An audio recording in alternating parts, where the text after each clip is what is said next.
Pollution is one of the most common problems in our society.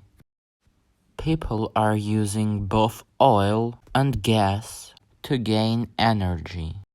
But if people will use alternative sources of energy, like our sun or our wind, we will get much more energy, but less profit for energy companies.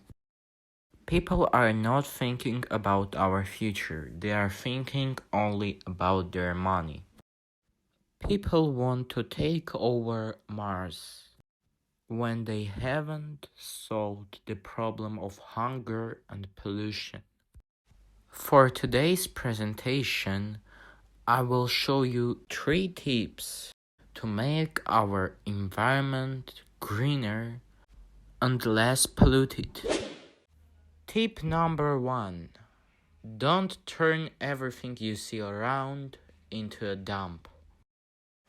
And the tip number 2 is find second usage of old items that you have. Last but not least, tip number 3. Donate old clothes or items that you no longer use. That's all for my presentation. Thank you.